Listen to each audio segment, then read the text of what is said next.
Welcome back.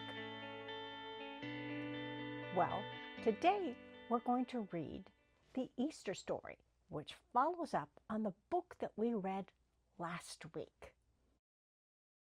The Last Supper told the story of Jesus coming into Jerusalem and what happened several days later when Jesus had a last meal with his disciples. It's called the Easter story, and it relates to traditions of the early church that came from the book of Mark and the book of Matthew in the New Testament. Let's read.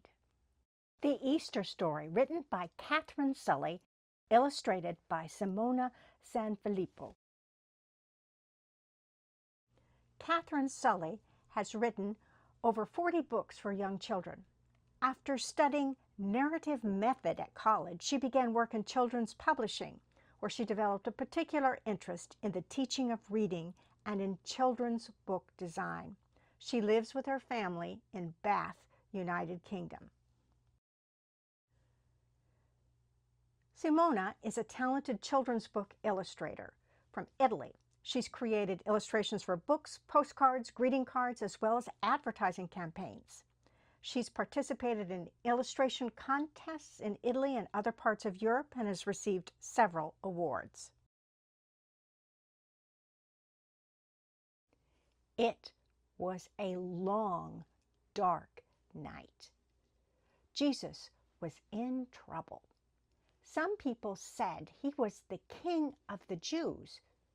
King Herod didn't like it. While Jesus prayed, Peter, James, and John sat under the trees, keeping watch. But one by one, they fell asleep. Before sunrise, Jesus saw another disciple coming. It was Judas, with a crowd carrying torches and swords. Jesus woke the disciples.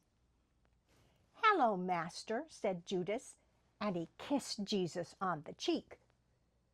Now the priests knew which man was Jesus. Jesus was arrested. Peter swung his sword, but Jesus told him not to fight. Peter, James, and John and the other disciples all ran away. Jesus was taken to the chief priest. Peter had followed and was listening from a safe distance, but someone spotted him. "You were with Jesus," they said. No, I wasn't," said Peter. "I don't know him." 3 times Peter said he didn't know Jesus, just as Jesus had said he would.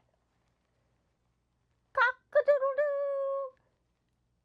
Then the rooster crowed, and Peter cried because he hadn't stood up for Jesus. The priests took Jesus to Pilate, the Roman governor. "Are you the king of the Jews?" Pilate asked him. Jesus said nothing. Pilate asked the crowd, "What has he done? He's hurt no one." But the crowd was angry. "Well, who should I let go?" asked Pilate. "Barabbas, the murderer, or Jesus, king of the Jews?" "Let Barabbas go," they shouted. "Boo!" Pilate was amazed, but he let Barabbas go. The crowd made fun of Jesus as he was taken to a hill called Calvary. "Boo!" They put a crown of thorns on his head. Jesus was nailed to a wooden cross between 2 thieves.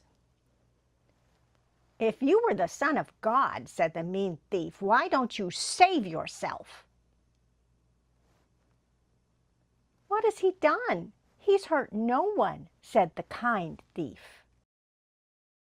At midday, the sky went dark. The darkness lasted for 3 hours. "God, forgive them," Jesus cried. "They don't know what they're doing." At the same moment, the earth rumbled, and Jesus died. A Roman soldier was standing guard. "He really was the Son of God," he said. That evening, a man called Joseph took Jesus' body to a stone tomb. He washed Jesus and dressed him in clean clothes. Then he rolled a heavy stone over the opening of the tomb.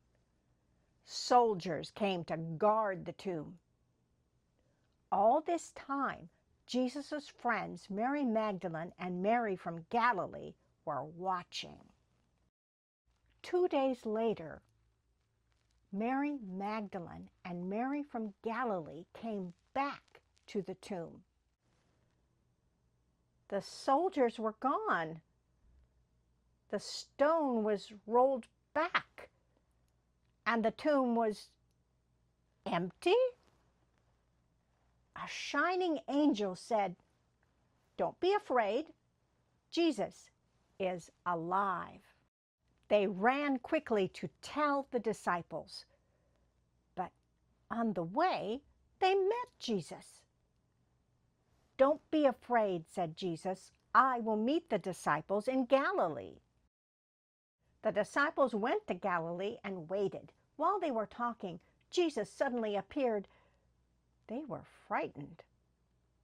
"Why are you afraid?" asked Jesus. "It's me." He showed them the marks on his hands and feet from the cross. Go and tell the world what God has taught us. If we do bad things, we should be sorry. If others do bad things, we should forgive them. Jesus led his disciples to a place near Bethany. He lifted up his hands and blessed them. Jesus left them and was taken up into heaven. The disciples went out into the world. They spread God's message just as Jesus had told them. The end. And you may be confused. You may think, wait a minute. This is kind of different from the appearances of Jesus in the book of Luke. And remember, I said this story is taken from the books of Matthew and Mark, which have a slightly different tradition.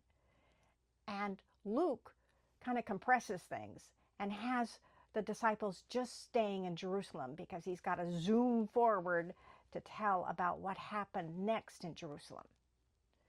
And it's probably possible that Jesus was in both places, right? Now, I hope you enjoyed this story. And it's been great reading books together, hasn't it? Bye-bye.